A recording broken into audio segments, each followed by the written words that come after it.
Hello दोस्तों, स्वागत है आपका मेरे यूट्यूब चैनल स्टडी पॉइंट 47 में। दोस्तों, आज हम खिलाफत और असहयोग आंदोलन का पार्ट 2 वीडियो के बारे में देखेंगे। अगर आपको इसका पार्ट 1 वीडियो देखना है तो लिंक नीचे डिस्क्रिप्शन में दिया गया है, चाहो तो आप वहां जाकर इसको देख सकते हो। तो आंदोलन का प्रसार इसको अब हम देखेंगे। तो गांधी जी ने क्या किया था, अली बंधुओं और जो खिलाफत नेता थे उनके साथ मिलकर पूरे देश का भ्रमण किया था। यानी वे पूरे देश में घूमे थे और उन्होंने इसी दौरान सैकड़ों राजनीतिक कार्यकर्ताओं से विचार विमर्श किया था। और इस दौरान जो उन्होंने सैकड़ों राजनीतिक कार्यकर्ता थे उनसे बातचीत की थी। और गांधी जी ने जो सैकड़ों सभाएं थीं उनको भी संबोधित किया था। हजारों विद्यार्थियों ने सरकारी स्कूलों, जो सरकार की ओर से स्कूल थे और जो कॉलेज थे, उनसे भी त्यागपत्र दे दिया था, यानी उनको भी छोड़ दिया था। तथा जो राष्ट्रीय कॉलेज और स्कूल थे उनमें भर्ती हो गए थे। शिक्षण संस्थानों के जो बहिष्कार में सबसे आगे राज्य रहा था वह कौन सा था? वह था पश्चिम बंगाल। यानी पश्चिम बंगाल सबसे आगे रहा था। अगर मैं बात करूं इस समय राष्ट्रीय स्कूल और कॉलेजों की संख्या कितनी थी, तो राष्ट्रीय और स्कूल कॉलेजों की संख्या 800 थी। कई प्रख्यात जो वकील थे उन्होंने अपनी वकालतों को छोड़ दिया था। इनमें सी राजगोपालाचारी, मोतीलाल नेहरू, सैफुद्दीन किचलू, सी आर दास, आसफ अली कुछ प्रमुख थे। विदेशी कपड़ों का बहिष्कार किया गया था और जो शराब की दुकानें थीं और जो ताड़ी की दुकान थी उन पर भी धरना दिया गया था। और देसी चीज़ों को प्रोत्साहन मिला था। महात्मा गांधी जी ने केसरे हिंद का पद लौटा दिया था। और जो स्टीमर पर कार्य करने वाले मजदूर थे, असम में चाय बागान के मजदूर तथा असम बंगाल रेलवे के जो कर्मचारी थे उन्होंने भी हड़ताल कर दी थी। तो इस आंदोलन में बंगाल के राष्ट्रवादी नेता थे जिनका क्या नाम था? JM सेनगुप्ता। इन्होंने क्या किया कि इन्होंने इस आंदोलन में महत्वपूर्ण भूमिका निभाई थी। यह आंदोलन धीरे धीरे प्रभावी बनता जा रहा था, यानी इस आंदोलन का प्रभाव धीरे धीरे बढ़ रहा था।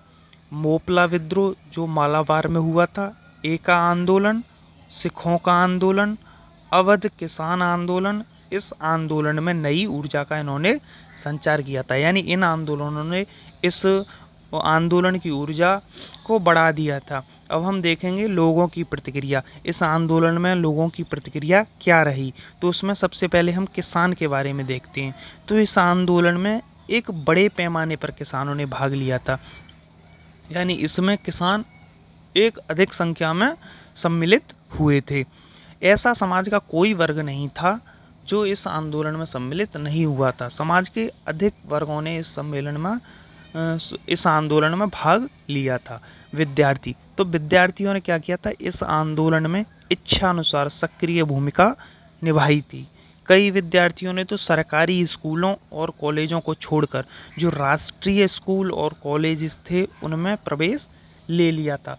उन्होंने सरकारी स्कूलों और कॉलेजों का बहिष्कार किया था और जो राष्ट्रीय स्कूल तथा कॉलेजेस थे उनमें प्रवेश लिया था।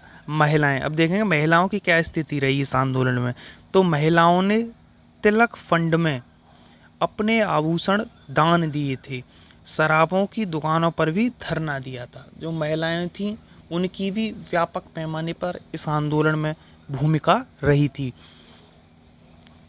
जो तिलक फंड था वह फंड अपने लक्ष्य से भी आगे निकल गया था। यानी जिसका इस फंड का जो लक्ष्य था वह उससे भी ज़्यादा इसमें राशि एकत्रित हुई थी। यानी इसमें 1 करोड़ की राशि जमा की गई थी। यह अपने लक्ष्य से भी आगे निकल गया था। अब हम देखेंगे मुसलमानों और हिंदू एकता। तो इस आंदोलन में मुस्लिम संप्रदाय को गांधी जी द्वारा मस्जिद से संबोधित किया गया था और केवल गांधी जी ही ऐसे व्यक्ति थे जिनको बिना आंख पर पट्टी बांधे मुस्लिम महिलाओं को संबोधित करने का अधिकार दिया गया था। तो इस आंदोलन में समाज के हर वर्ग ने प्रतिनिधित्व किया था। अब हम बात करेंगे सरकार की प्रतिक्रिया के बारे में। सरकार की क्या प्रतिक्रिया रही। तो 1921 ईस्वी में गांधी जी ने वायसराय, भारत के तत्कालीन वायसराय, क्या नाम था उनका, लॉर्ड रीडिंग से क्या की थी, बातचीत की थी।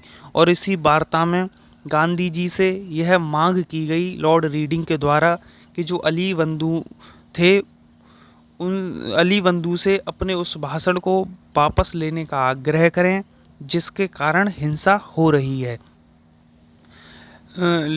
लेकिन गांधी जी ने यह महसूस किया था कि जो सरकार है वह अली बंधुओं और महात्मा गांधी के बीच दरार उत्पन्न करना चाहती है। तो उन्होंने सरकार के इस आग्रह को ठुकरा दिया। इसके कारण क्या हुआ था कि सरकार ने आंदोलनकारियों के विरुद्ध दमनात्मक कार्रवाई शुरू कर दी और प्रेस को भी प्रतिबंधित किया गया था और गांधी जी समेत अनेक नेता जो थे वे गिरफ्तार कर लिए गए थे। तो अब हम इसमें देखेंगे आंदोलन का अंतिम चरण, कि आंदोलन का अंतिम चरण किस प्रकार से रहा।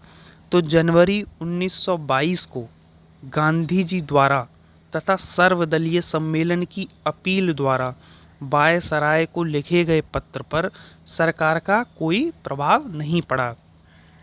जो सर्वदलीय सम्मेलन की अपील की गई थी और जो गांधी जी द्वारा कहा गया था, उनसे पत्र लिखे गए थे सरकार को, उन पर सरकार का कोई प्रभाव नहीं पड़ा था। तो 1 फरवरी को क्या किया, गांधी जी ने घोषणा की कि यदि सरकार राजनीतिक बंदियों को रिहा कर नागरिक स्वतंत्रता बहाल नहीं करेगी और दूसरा प्रेस से नियंत्रण नहीं हटाएगी तो वह सविनय अवज्ञा आंदोलन प्रारंभ कर देंगे। तो इस प्रकार की उन्होंने 1 फरवरी 1922 को घोषणा की थी। तो यह जो आंदोलन था वह सूरत के बारदोली तालुका से प्रारंभ होने वाला था, किंतु इससे पहले क्या हो गया था, चोरी चौरा का कांड हो गया और इसने सारा नक्शा बदल दिया। तो अब हम देखेंगे असहयोग आंदोलन और खिलाफत आंदोलन का मूल्यांकन। इससे पहले आप चैनल पर नए हैं तो चैनल को सब्सक्राइब कीजिए, लाइक कीजिए और शेयर कीजिए। तो मुसलमानों की हिस्सेदारी ने इस आंदोलन को जन आंदोलन का स्वरूप तो दिया था, लेकिन जब बाद के वर्षों में सांप्रदायिकता ने जोर पकड़ा तो राष्ट्रीय आंदोलन में सांप्रदायिक सौहार्द का चरित्र जो था वह बरकरार नहीं रहा। इस आंदोलन ने पहली बार पूरे राष्ट्र की जनता को एक सूत्र में बांधा था। यानी इस आंदोलन में जो समाज का हर एक वर्ग था उसने भाग लिया था। तो उससे क्या सिद्ध हो गया था कि जो कांग्रेस है वह कुछ चुनिंदा लोगों की नहीं है, वह पूरे राष्ट्र का प्रतिनिधित्व करने वाली संस्था है। तो इस आंदोलन में समाज के हर एक वर्ग ने भाग लिया था, जैसे मजदूर, कृषक, वृद्ध, गरीब, बूढ़े और व्यवसायी आदि ने इसमें व्यापक पैमाने पर हिस्सेदारी की थी। तो दोस्तों आपको वीडियो कैसी लगी? अगर आपको वीडियो अच्छी लगी हो तो प्लीज़ चैनल को सब्सक्राइब कीजिए, लाइक कीजिए, शेयर कीजिए, बेल आइकॉन को ऑल पर प्रेस कीजिए ताकि हमारी आने वाली लेटेस्ट वीडियो आप तक आसानी से पहुंच सके। आपको वीडियो अच्छी लगी हो तो नीचे कमेंट सेक्शन में कमेंट कीजिए। दोस्तों मिलते हैं एक अगली वीडियो में एक नए टॉपिक के साथ, तब तक के लिए जय हिंद।